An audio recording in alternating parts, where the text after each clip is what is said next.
This week, it's National Volunteer Week. The country actually would probably fall apart if all the volunteers went on strike. Is that right, Narelle? I believe that's quite true. This is Narelle Ward from the Volunteer Resource Centre in Palmerston North, operating out of Hancock Community House in King Street. Now, there's a lot of events planned for this week to celebrate it, and also it culminates a little later on in the community awards. Yes. Which we'll get to eventually. Yeah, we'll. Let's have a look at what's happening for Volunteer Week and how Palmerston North is celebrating its volunteers. Sure. So, say we're from the Volunteer Resource Centre and we help people find voluntary positions. So we have member organisations that join us and we have volunteers who come to us. So we work like a recruitment agency so that people can find voluntary positions or find volunteers to fill their places. So what we're planning to do is we've got window displays all the way down Broadway around downtown and the old Trade Aid building, showing off some of the different places in Palmerston North where you can get involved in volunteer activities. So very interesting displays that are going up there at the moment, which is very exciting. And then later in the week, we've got a speed dating event. Ooh.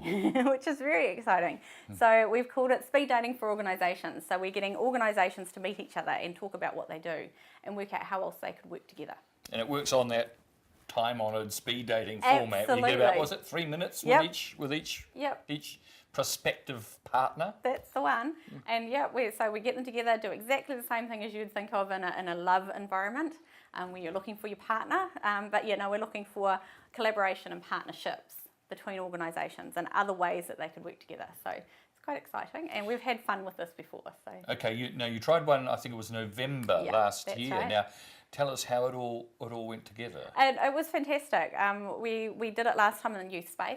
This time we're doing it with IPC Tertiary Institute, and they are putting on the food, which is lovely. So it'll be a little bit different. And there's a few students out there that are going to help coordinate it as well with us. And exactly the same as, say, that you'd think of normally in speed dating. We've got a number of organisations coming together. They've got information to share. They'll bring their paperwork, some information, and they'll just chat. And last time round we did this, I really like the example that we had Plunkett talking to the Scottish Pipe Band. I mean, why? But it's really neat because there's all sorts of exciting things that can come out of those sort of little interactions. So, yeah. Lots of fun. So we're looking forward to having another really interesting experience. And IPC have offered to tour anybody around the campus after our event finishes. So that's kind of a nice little perk. So my mind is on Plunkett and the Pipe Band and wondering what on earth they could possibly have in common. Well, they don't have to have anything in common. They just might be able to come together and do something together. So I've got a 4.5-year-old and she loves pipe bands and the pipers and that sort of thing. She thinks they're fantastic. They're fascinated by the noise and the sound and how they do it. So it's an interest that might spark at a younger age than it might otherwise happen, which is kind of cool. So how many groups are you expecting at this speed dating event? We're hoping, say, 14 to 18 would be really good. We've still got a few spaces available, so we're just hoping that they fill up a little bit more. But we don't want too many more because you just won't get round everyone. So we'll run another one if we get more interest. So yeah. Okay, so you talk about 14 or so that you'd like to come to the speed dating event. How many voluntary organisations that are registered with you are there in the city? We've got 47 organisations registered with us at present, and growing, which is really exciting. I think 46 from the city and 1 from outside at this moment, but we do have organisations in the city that work outside the city boundaries itself. So although because we are the Manawatu Volunteer Resource Centre, let me get our name right because I've been talking about this all morning. Volunteer Resource Centre Manawatu District. So officially we cover a larger region than the city. But we're focusing on the city because that's where our capacity and capability is at the moment. So getting it right here and then looking at going outside into the wider regions, into the district council areas. But we do have members that cover those areas already. Is it actually possible to imagine what life in the city and the wider district would be without those 47 groups? Well, they're only the tip of the iceberg of what happens in the city. We don't have, there's over 1,800 organisations in the city. Volunteer organisations? Yeah, and that could be sports, environmental, art, social health, I mean, there's huge.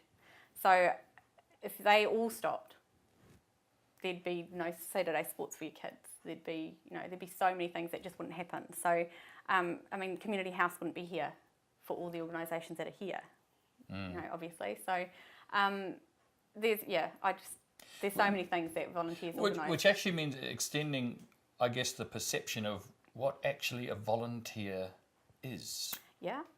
A lot of people volunteer and they don't call it volunteering. Yes. It's just what they feel they need to do. And that's fantastic. Absolutely They just turn up on the day and do stuff. And do what they're asked to do. And that's perfect. I mean, that's an example of volunteering, grassroots just happens. And it happens all the time with many organisations. They have lots of people that come along and just do, which is great. But then there's other organisations that maybe aren't as well known, or they're not as sexy. There are organisations that just, they deal with some really unfortunate things, and people just don't find the affinity with them unless there's an experience, and that's not always the most appropriate way to become a volunteer with an organisation immediately. So it's, finding a fit that helps people gain what they want to gain out of volunteering and give back what they want to give back. So people might be giving their time, their energy, their skills and knowledge, but they get something back from helping out that organisation. Absolutely. I mean, it may not be monetary, obviously, as a volunteer, but you get rewards from spending time with other people, gaining more skills and experience. Something you can put as a stepping stone on your CV. A lot of people use it for that. Getting back into employment after perhaps being, a stay-at-home mum. There's all sorts of opportunities within volunteering. And the other bonus about volunteering is that it's across all sectors. As I mentioned before, you've got sports, arts, social, health, culture, the whole lot, environmental. And you don't have to have a qualification to work in any of those environments. You can just do it. And you can work across all of them because they all have some similarity somewhere along the line.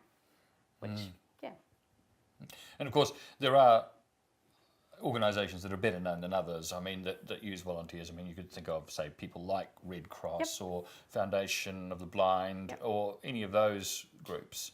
But with 1,800 groups in the wider region, there's a lot that people just would never come across or hear of. Yeah, you don't think of them, or they're an interest group rather than a social service. So they may not be someone that you'd get involved with unless you had a particular reason to.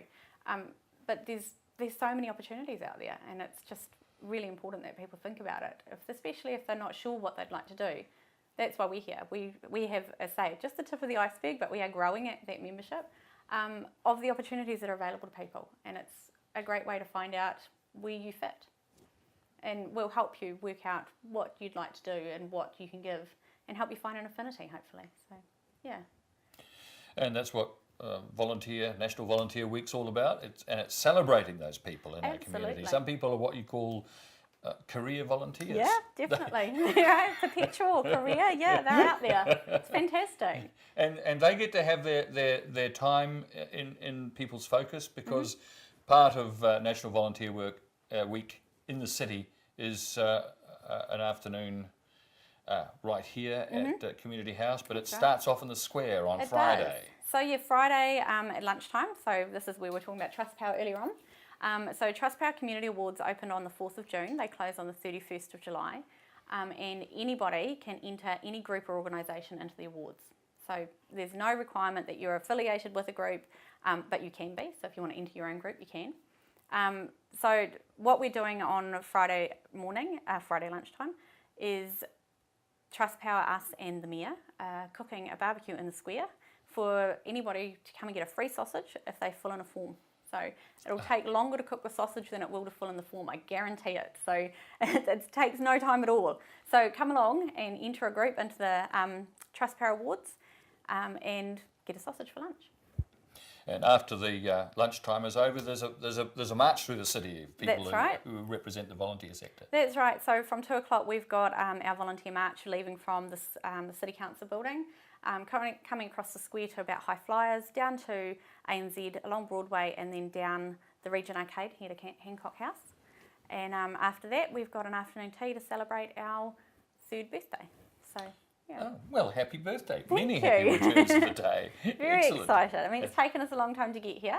So who gets to cut the cake and blow the candles? That's a very good question. It'll probably be decided at the last minute, to be honest. Usually it's me in the chair, but I don't hold any requirement that it's me. So, yeah, it'll be fun.